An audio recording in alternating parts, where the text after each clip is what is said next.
যেটো ভুয়া এটা বাতৰি ওলাইছে আৰু যাক মূল অভিযুক্ত হিচাপে নিউজত দেখাইছে জামাল বুলি সকলো পুলিশ এসপিৰ সন্মুখত ষ্টেটমেন্ট দিছে মোৰ লগত কোনো ধৰণৰ সম্পৰ্ক নাই ইয়াত মই কিঞ্চিত পৰিমাণো জড়িত নহয় তৎসত্ত্বে এনেকুৱা ষড়যন্ত্ৰ কিয় কৰা হ'ল আজি মই পৰম কৰুণাময় আল্লাহৰ তাত ময়ো গোচৰ এটা ৰুজু কৰিছো মোৰ সৃষ্টিকৰ্তাৰ ওচৰত এদিন নহয় এদিন যদি আল্লাহ জীয়াই ৰাখে আপোনালোকে দেখিব পাৰিব এই ষড়যন্ত্ৰকাৰীৰ দল এনেকুৱা বেয়া পৰিস্থিতিলৈ যাব যে মানুহে চাই চাই তেওঁলোকক খাহিব মোৰ কি অপৰাধ আছিল মই আমচুৰ মজিয়াৰ পৰা মোৰ সংখ্যালঘু ভাই ভনীসকলৰ ন্যায়ৰ কাৰণে মই কথা কৈছিলো তেওঁলোকৰ ওপৰত চলা অন্যায় অত্যাচাৰৰ বিৰুদ্ধে মই মাত মাতিছিলো যেতিয়া বানাগ্ৰস্ত হ'ল সংখ্যালঘু অঞ্চলসমূহ মই মোৰ লগৰ সহযোগীসকলক লগত লৈ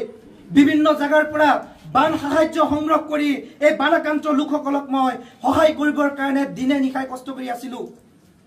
বিভিন্ন জায়গা যেতিয়া ভ্ৰমণ কৰিছো যেতিয়া দেখিছিলো যেনেকুৱা বৰগুলি হওক বুৰবান্দা হওক সেইবিলাক জাগাত মথাউৰি নিৰ্মাণত কিমানখিনি অনিয়ম হৈছিল আৰু মই সেই মথাউৰিৰ পৰাই এই অনিয়মৰ বিৰুদ্ধে মই মাত মাতিছিলো আৰু এছাম লোকৰ গা জ্বলি উঠিল আপোনালোকে হয়তো দেখিছে ফেসবুকত কোনোবা এটা দলৰ সদস্যই ওপেন মুখ ধমকি দিছে মোৰ সহযোগীসকলৰ তাত সেই ভিডিঅ' বিলাক আছে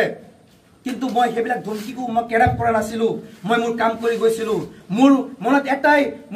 এটাই ভাব আছিলে যে আজি মোৰ সংখ্যালঘু ভাই ভনীসকল বিপদগ্ৰস্ত হৈছে আৰু মই সংখ্যালঘু সংগঠনৰ এজন দায়িত্বশীল সৈনিক হিচাপে তেওঁলোকৰ ওচৰত প্ৰতি মিনিট প্ৰতি পল থিয় দিয়াটো মোৰ কাৰণে দায়িত্ব আৰু কৰ্তব্য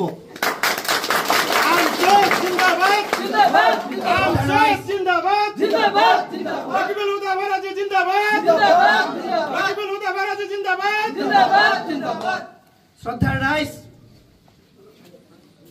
যেনেকুৱা ধৰণে এটা ষড়যন্ত্ৰ মোৰ বিৰুদ্ধে কৰা হ'ল তেওঁলোকে জনা উচিত যে মই কোনো গছৰ পৰা সৰি যোৱা পাত নহয় যে পৰুৱাৰ পৰা ধুমুহা আহিলে মোক উৰুৱাই লৈ যাব অসমৰ সংখ্যালঘু ৰাইজৰ দুৱা মোৰ জন্মদাত্ৰী পিতৃ মাতৃৰ দুৱা মোৰ লগত আছে আপোনালোকৰ সহযোগিতা আছে জীৱনৰ প্ৰতিটো পল মই আপোনালোকৰ সেৱাৰ্থে মই আগবঢ়াম এনেকুৱা এটা নহয় দুটা নহয় 1000টা যদি ষড়যন্ত্ৰ মোৰ বিৰুদ্ধে কৰে সকলো নেওচি মই আগবাঢ়ি যাম এবাৰ নহয় দুবাৰ নহয় হাজাৰ বাৰ মই কাৰাৰুদ্ধৰ কাৰণে